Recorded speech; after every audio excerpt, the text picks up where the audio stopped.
conic sections. Here we are with our first conic section. All conic sections are just variations on quadratic equations. So when we talk about the equation of a circle, it's going to be a quadratic. Get 10 out.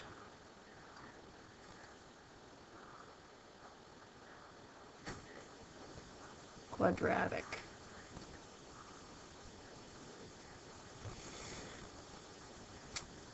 So if you have the radius, r equals some length, right?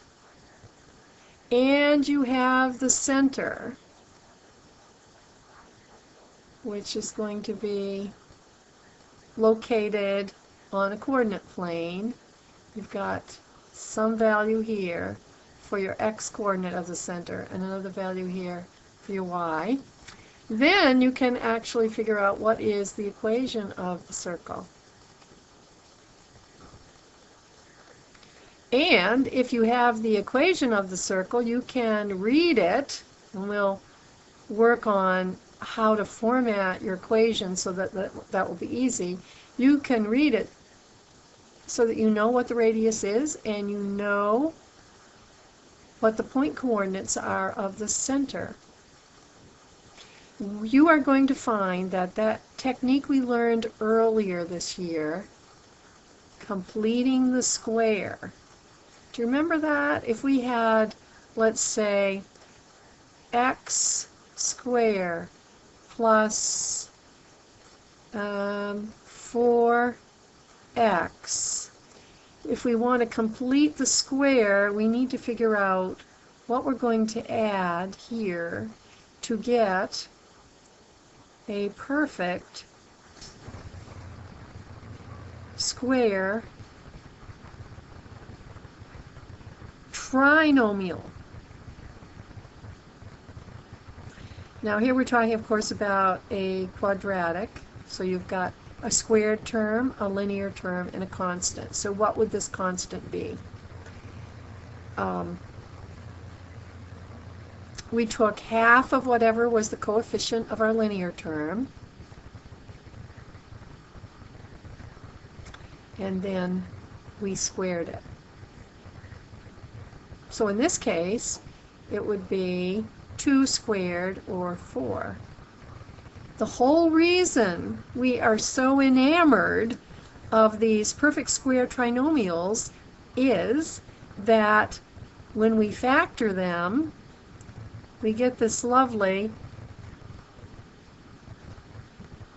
x either plus, as it is here, or if this middle term had been a negative, minus, in this case, x plus the square root of this, 2. This turns out to be very useful. It's going to be extremely useful in all our work with conic sections. So pay special attention to that, and if you need to, you can actually go back and review completing the square. We're going to do a little review right now about the distance formula and the midpoint. Do you remember the distance formula? Distance equals square root. Now that's because we started with the Pythagorean theorem, d squared equals a squared plus b squared in a right triangle. So here the right triangle is composed of the change in x and the change in y to find the distance between 2 points. Here's my change in x, here's my change in y. So I'm going to square the change in x, square the change in y, and then I'll have d squared. Of course, I don't want d squared, I want d. So I take the change in x, the x-coordinate of this point, minus the x-coordinate of that point, finding the difference, and then I'm looking at the vertical distance. What's the change in y from here to here? What is this change? That's going to be, whoops, make sure that's a minus. Now I probably should put the point coordinates on here. This would be one of my points, and it would have numbers for this. And this would be another one of my points. Oh, whoa, no way. Took it back too far. Well, anyway, x and y for this point. So we're told in this first one that we're talking about an x and a y at one point and an x and a y at another. So our distance is going to be the square root of 16 minus 4 squared, which would be 12 squared, plus 13 minus 8 squared, which would be 5 squared,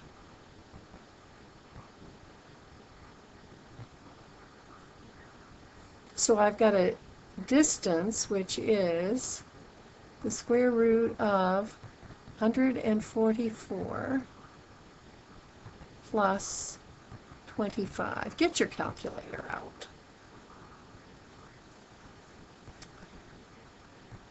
D equals the square root of 169. This is why I want you to have your calculator out. Put in 169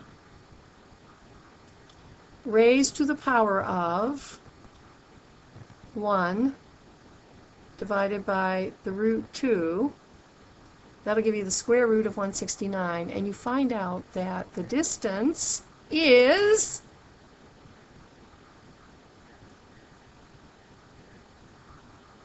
yes. Okay, we'll do this one. This one, the only thing tricky about this one is that we've got some negatives in here. You just have to be careful when you're subtracting a negative what happens to it. It becomes positive. So we're looking for the change in x squared. Okay, so that's going to be 1 minus a negative 2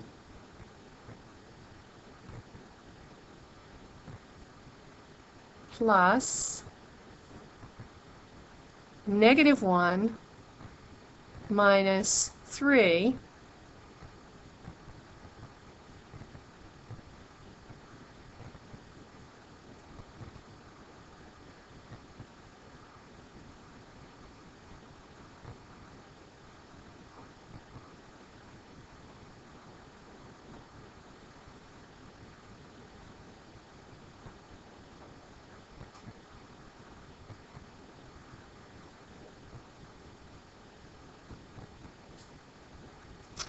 Did you notice anything here? We were talking about a 3, 4, 5 triangle. Told you that one was going to be showing up. Now, when we talk about midpoint, in this case, we average the x-coordinates. So, no longer finding the difference between them, I sum them up. There's 2 of them, so I divide by 2. That's the average for my x.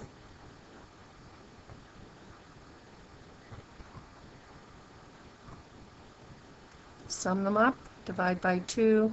That gives you my midpoint. So let's try it. 3 plus 5 is 8. 8 divided by 2. 7 plus 9 is 16, divided by 2. So the midpoint for a segment with these endpoints will be 4, 8. Does that make sense? If you think about how these would graph, that makes pretty good sense. So that's a little review of what we did in our last lesson. Now let's go forward and talk about circles. We're going to use geometry here to figure out how to define a circle. What do we know about a circle? We know it's a set of all points that are r units away from the center. So to define a circle, all we need to have is where is the center and how long is r. And you are going to see that the equation we use depends only on knowing what the center is and knowing what r is. This is just a blast from the past. How many of you remember talking about locus? The locus is a set of points that meets a stated condition. So what in the world am I talking about it here for? Because the locus of all the points that are r units away from a single point is a circle. Bet you hadn't thought about that in a while, if ever. Okay, so here's my center. That's actually not going to be changing in a particular circle. The center is fixed. The radius is not going to be changing in a particular circle either. If I think of it in terms of the distance formula, this d is the same as my radius. And we're going to refer to this particular set of points as h and k. But right now, let's think about it in terms of this point and this point. It's going to be the x-coordinate of the center minus the x-coordinate on, or think about it the other way around, I guess. The x-coordinate on the circle, and that one, we could use any one of these points, minus the x-coordinate of the center. You see that up here.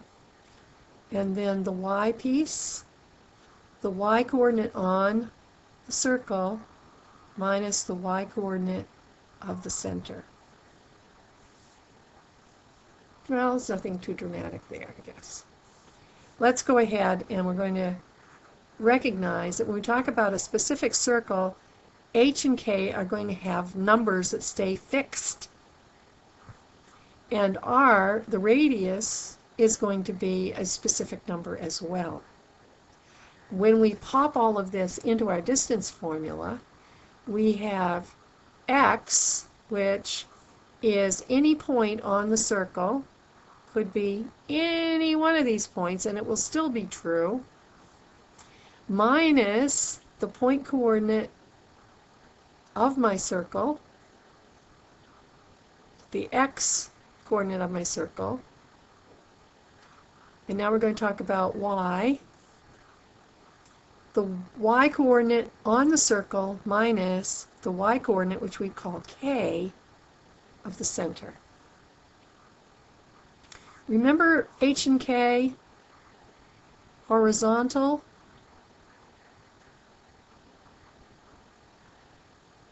for the h, and vertical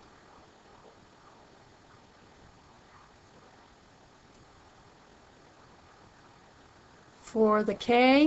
I'm going to change my color pen. So h for horizontal and k for vertical.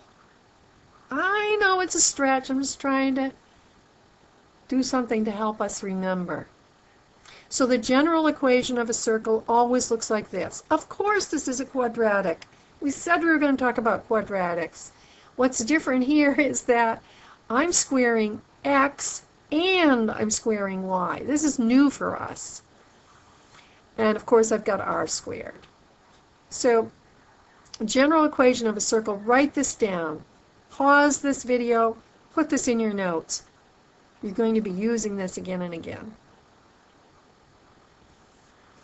The version, the highly specific version, when h and k are 0, 0, that is, when the center is right here at the origin, can be written so much more simply, can't it? Because we've got x minus 0 squared, which is the same as x squared, y minus 0 squared, which is the same as y squared, equals r squared. Don't you love it? It's so easy when the center is at the origin. Well, this one doesn't look like the center is at the origin. This is very, it's got linear terms in it, and we need to get it into this form here. What have we got here? We've got a binomial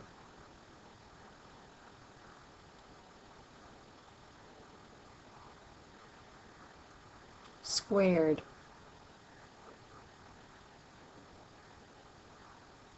Right here we've got a binomial squared, and right here. Let me jump backwards for just a moment. Bear with me. I want to go right back to here. It matters. Remember, all binomials which are squared, when we multiply them out, we get a perfect square trinomial. That's the relationship between completing the square to get a perfect square trinomial and getting to something that looks like this. In the case of a circle, we are really interested in getting to binomials which are squared. Very, very interested. Look at this. We've got two of them. Now, so I'm going to try and get to this form here, x minus h. It's going to take some doing. I know I'm going to have a trinomial in here, so you see I'm leaving plenty of space for my linear term and my constant. I'm going to have a second binomial squared, so let me put that in, plus y squared, I know I need that, and I'm leaving space, and over here we're going to end up with r squared. I have no idea what that's going to be, and it's going to take me a minute to figure it out. You're going to work with me on this. Now, I haven't put everything down, and I probably should.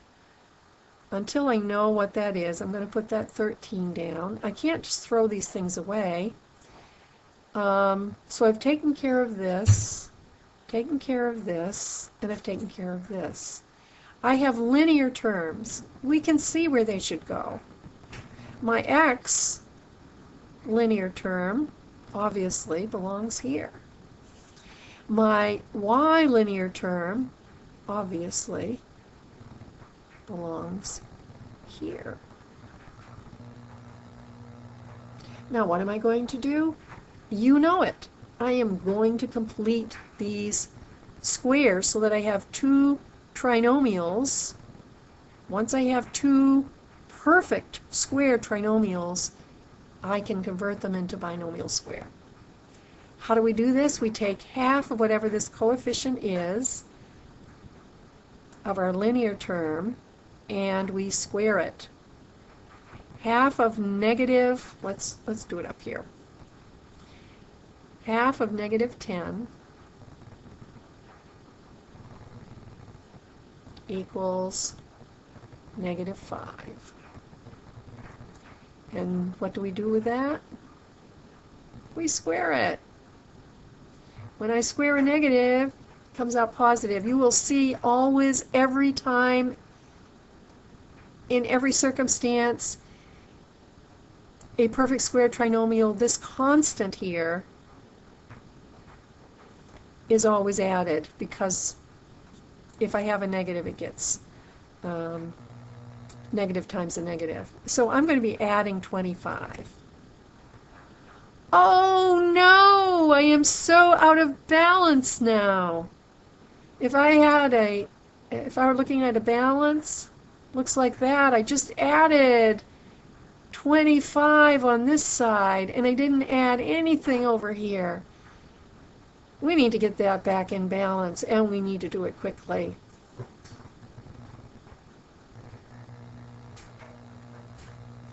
Whew. All right. Back in balance again. That was a close call. All right. Now we're going to complete the square on this one. What is this going to be? Half of 4. Square it. Thank you.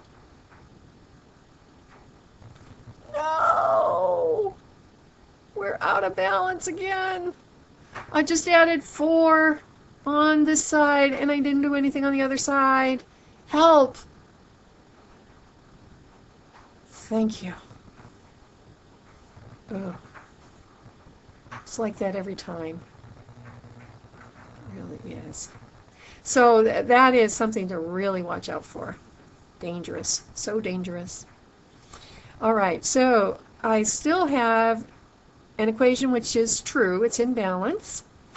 And I have 2 perfect square trinomials which will convert to binomials. Let's do that conversion right now. X, and the square root of this is 5, and that's right, it's going to be negative, plus, and the binomial squared for y is going to be y plus 2, and that's all equal to, oh, look at this mess over here. When you add this all up, you get 16. Now, tell me how cool this is. We know by looking at this now that our h is a positive 5. Our k is a negative 2. Do you know why that is? Because the only way I could have a positive here with y minus whatever my k is that k is a negative. Okay, so the signs on my h and k are just the opposite of what you see in the binomial. And what is my r?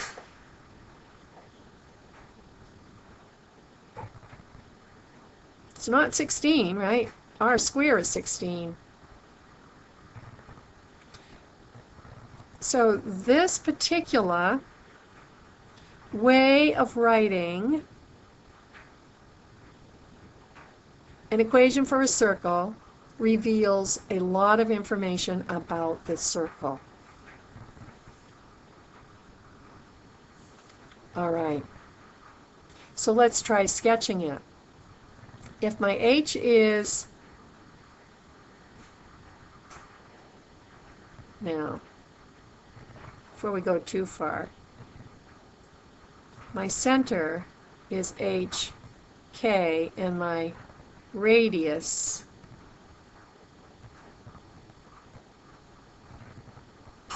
is r. My h was positive 5. My k was a negative 2. My r is 4. So can I draw this? You bet I can. Please notice that these grids are 2 by 2s. So when I try to find the center, I'm going to go 2, 4, 5. So my center is along here somewhere. And I'm going to go -2. So here's my center.